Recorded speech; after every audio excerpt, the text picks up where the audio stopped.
transform our capital through urban renewal, digital transparency, and grassroots social programs.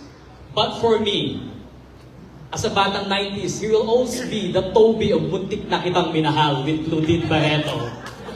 Please join me in welcoming a true Manileño, the Honorable City Mayor of Manila, Honorable Francisco Isko Moreno Dumagoso.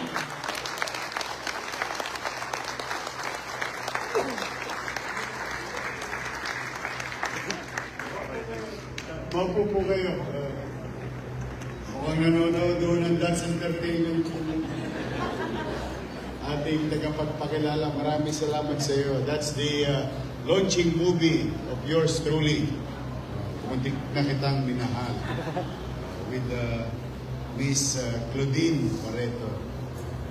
Kami mga batang Seiko. Seiko Films. If it is from Seiko, it must be good.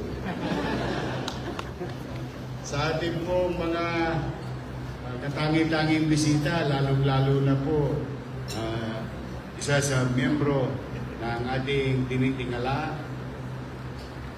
ginagalang, ang tagapagtuldok ng lahat, ang Korte Suprema, Supreme Court Justice Maria Filomena Singh, ma'am. At sa lahat pa ng mga natatanging bisita na nandito, at ang aking senior ko po ito sa law school. Kasi noong sila po ay graduating class and reviewing class, kami po mga nag-bar ops for them. Kami yung kumakatok sa mga kwarto nila sa mga hotel, katulad ng Sheraton Hotel, para magbigay ng last-minute review. And I'm really proud of him. Hindi lang siya naging lawyer, bahagi pa siya ng pamahalaan bilang public servant sa aking kaibigan TUJ Yusek Deo Marco.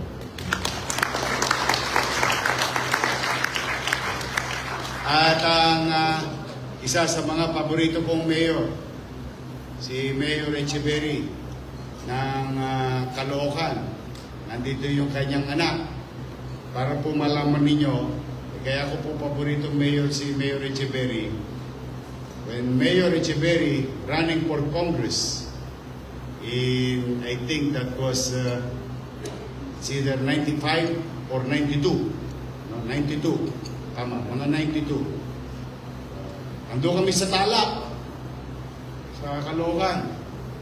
Isa ako sa mga trabahante ni naging congressman and Mayor Echeverry. Ako po isa sa mga dikit boys ng poster ni Mayor Echeverry. Dito po ang kanyang buting anak. Palakpakan natin.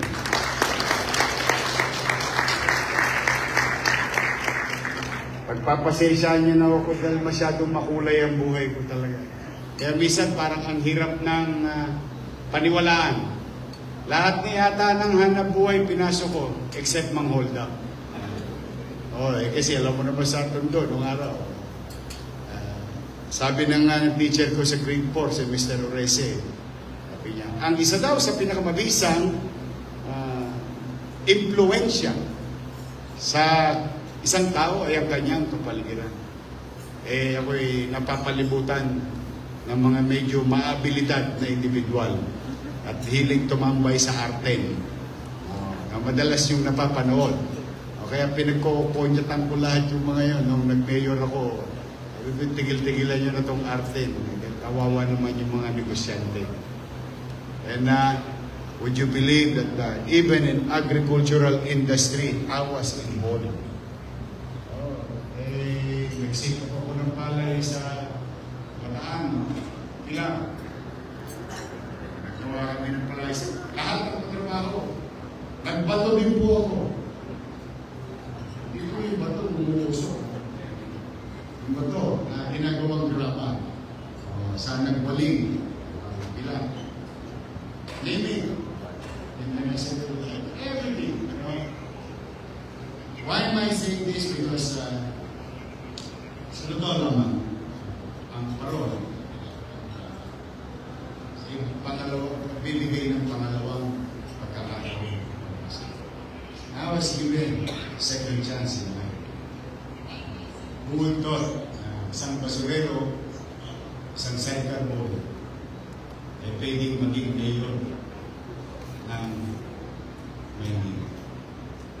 Then I opted to go higher in I paid, and I was given a second chance by the people of Manila again as mayor.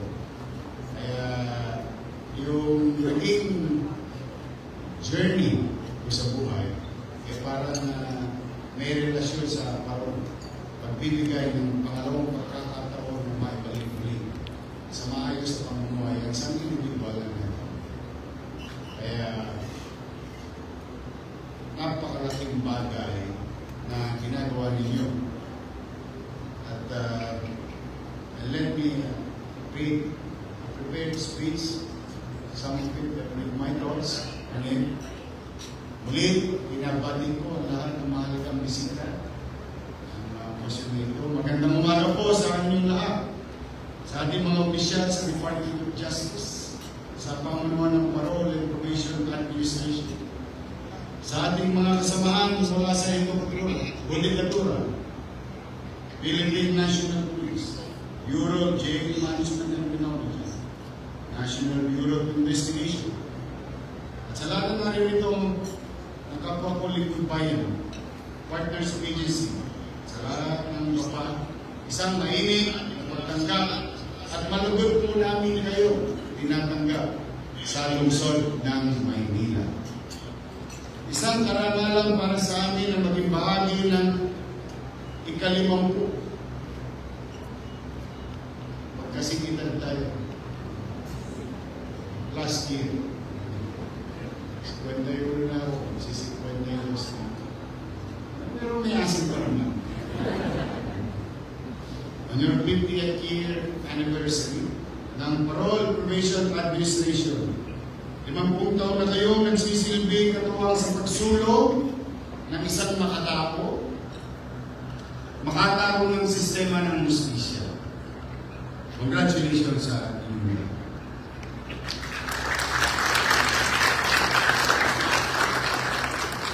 As I have said, alam po ninyo, kapag pinag-uusapan ng justisya, madalas ang unang naiisip ay parusa. Yun yung common. Pero ang tunay na justisya ay hindi lamang tungkol sa pagpaparusa. Ito ay tungkol din sa pagbibigay ng pagkakataong magbago ang isang tao. Hindi natin kinukusinti, as I have said, kinukuha niya lang po yung mga kapatao doon na pinapapanagot ko dahil hanggang ngayon, inaakyat pa rin yung cartel. Isang araw, it's been 5 months. Sa pagkasulit ng nila. Kaya pa na ulit yung mga bumagay sa akin. Pinawala lang ako sa gete. Napunta ako sa Estados Unidos. Kaya isang linggo, may tumira na naman. The problem is,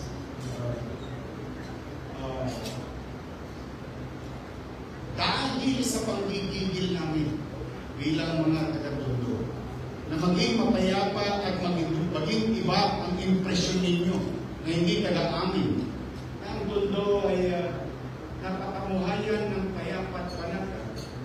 Pero may mga ilang individual na batugan at may mga kakaibang bisyo na nag-aabuso pa rin sa kapwa. Alam niyo ba ang nangyari? Share ko lang because this is very recent. This is a few days ago. We apprehended the primary suspect immediately after a few hours. Problema kasi sa akin mga tulungan sa Maynila. I grew up in the streets. I grew up with criminals. I grew up with the dark underworld. I grew up with them. Para kami ng environment. Umibala ako ng landas at hindi ko kinaak yung landas na lalo makapaglulubog sa kanila. So that's why we get information, where to and how to, and na-apprehend namin yung primary suspect when he was apprehended. Yung tatlo, sumuko. Sumuko agad kasi, alam nyo ano nangyayari ngayon? Yung tao umaya na. Basically, pinagpawalan ko yun. Yung tao umaya na, hinahanap na sila dahil pagbibigyan na sila sa kakulitan nila. So just imagine, bisan na pupunta rin ng tao umaya. But then again, as like men in uniform, we in public service, we should not allow that kind of actuation. Sukuan dahil nung tinanong ko siya, ba't ka sumuko? Nahanting na po ng mga kapitbahay namin. Ba't kayo nahanting? Napapaya na lang yung mga taga-arte. Kaya sabi ko sa inyo, kailangan natin magpilo. Hindi po pwedeng ganito lang na tayo, nakabis na natin ganito. Hindi naman po pwedeng habang buhay tayo sa atin. Okay lang pagiging magaspang kami sa minsan.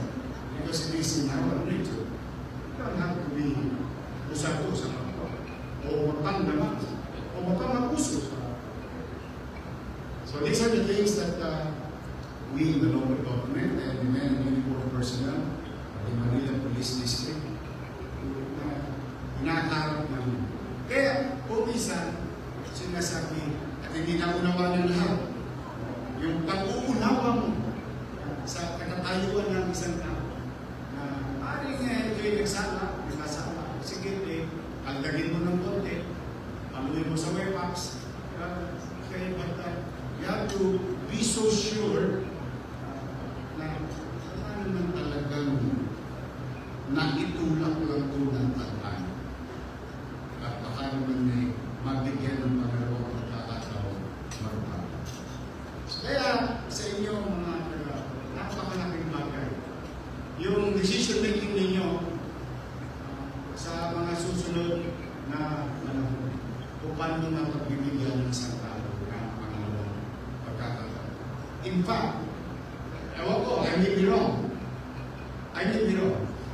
Isa sa senador natin, nabigyan ng pangalawang pagkakataon. Pumuntok na pwede ko lang maging senador. See, no matter in material of their beliefs, political beliefs, and understanding of their jobs. No?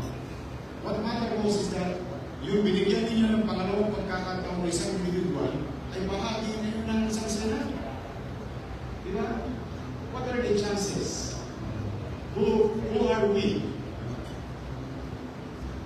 na maging mapanghusga sa mga taong nagkasala sa lipunan ng walang karapatan? Ituwid ang kanyang pamumuhay.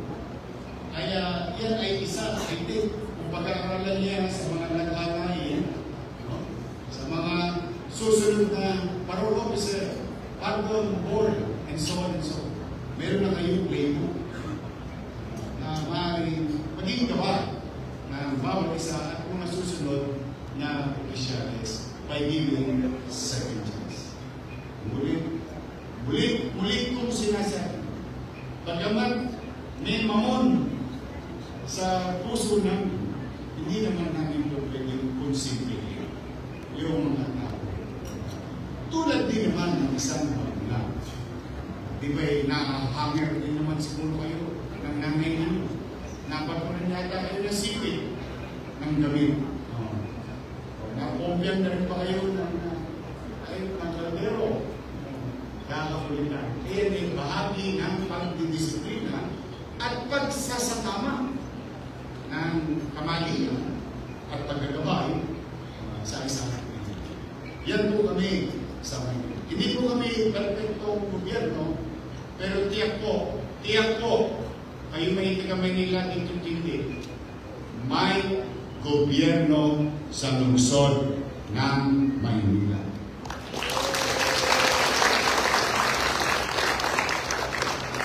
Kaya po bilang alkalde ninyo, amin pong ipinagmamalaki na maging katuwang ng Parole and Probation Administration sa mga programang nagtataguyod sa rehabilitasyon at reintegration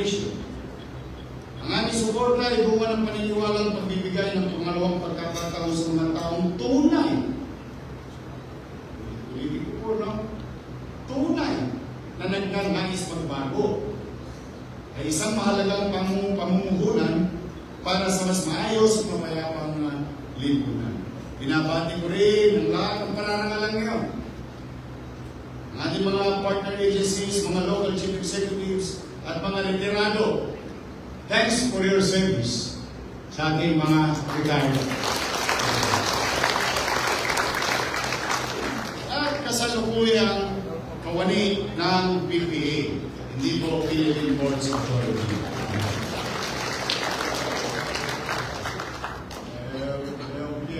Malapit din sa puso ko na pag dumadating na yung abuitis, hindi pa yan WGA yung araw.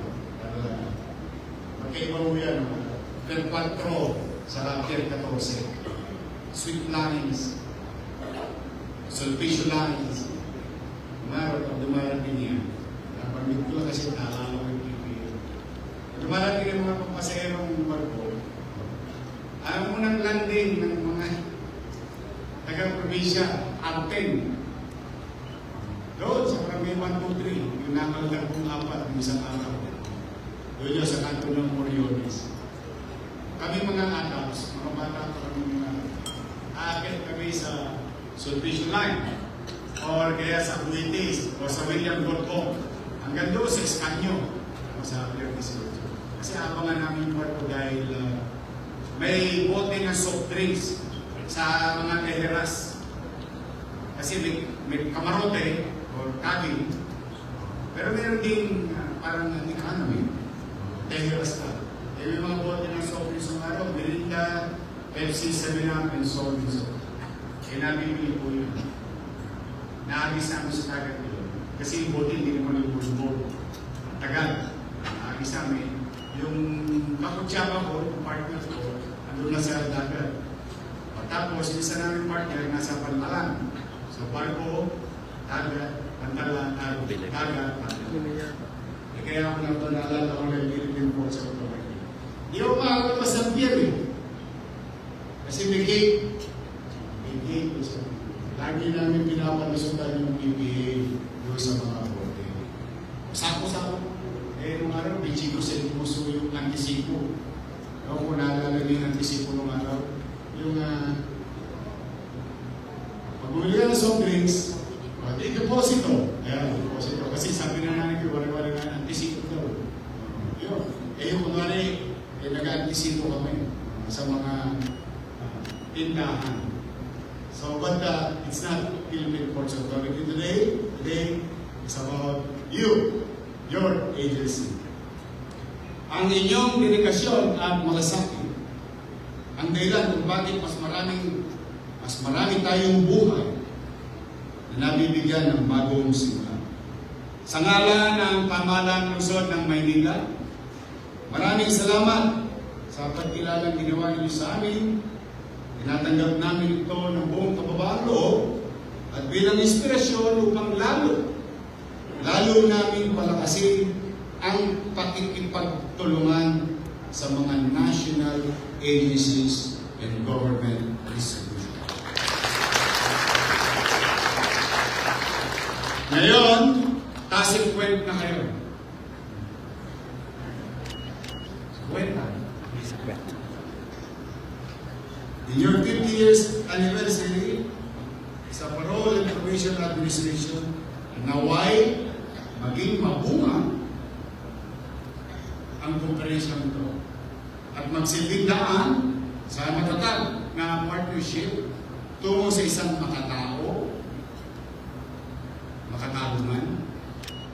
at epektibong sistema ng justisya. Patangan ko bilang anniversary ninyo dahil alam ko naman mukhang magbubulo siya kakay ko. Chismis lang yun. Alam mo naman sabi sa tulong, marami rin chismos. Narinig ko lang kanina. Hangad ko, I ask the Mayor. Hangad ko, and wish ko, to all of you here, all the things that you wanted, I wish you good health. More than anything.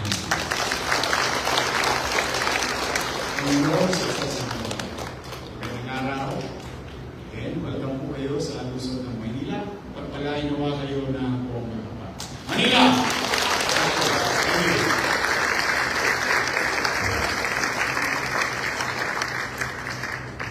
Thank you very much, Mayor, for your wonderful message and for welcoming us in the city of Manila.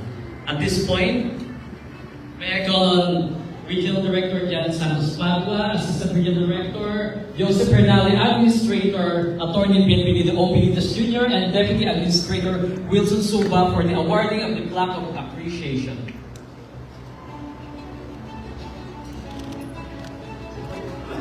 I shall now read the text. Department of Justice, Parole and Probation Administration, National Capital Region. Plaque of recognition is respectfully awarded to Honorable Francisco Escoto Bagoso, Mayor of the City of Manila, in profound recognition of his distinguished presence as the Honorable Guest of Honor and for delivering a remarkable welcome statement during the conduct of the first DOJ-PPA NCR Criminal Justice Stakeholders Conference 2026 in celebration of the DOJ-PPA's 50th anniversary that significantly contributed to the success of this historic event.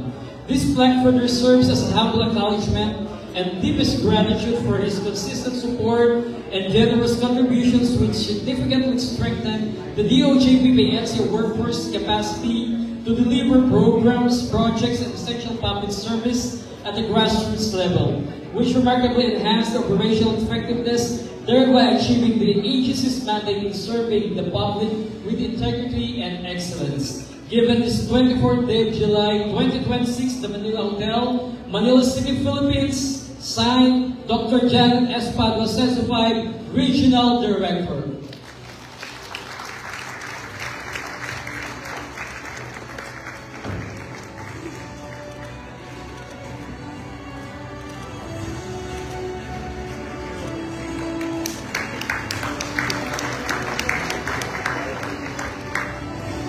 Muli po ang ating pasasalamat sa magiting na mayor ng Siyudad ng Maynila.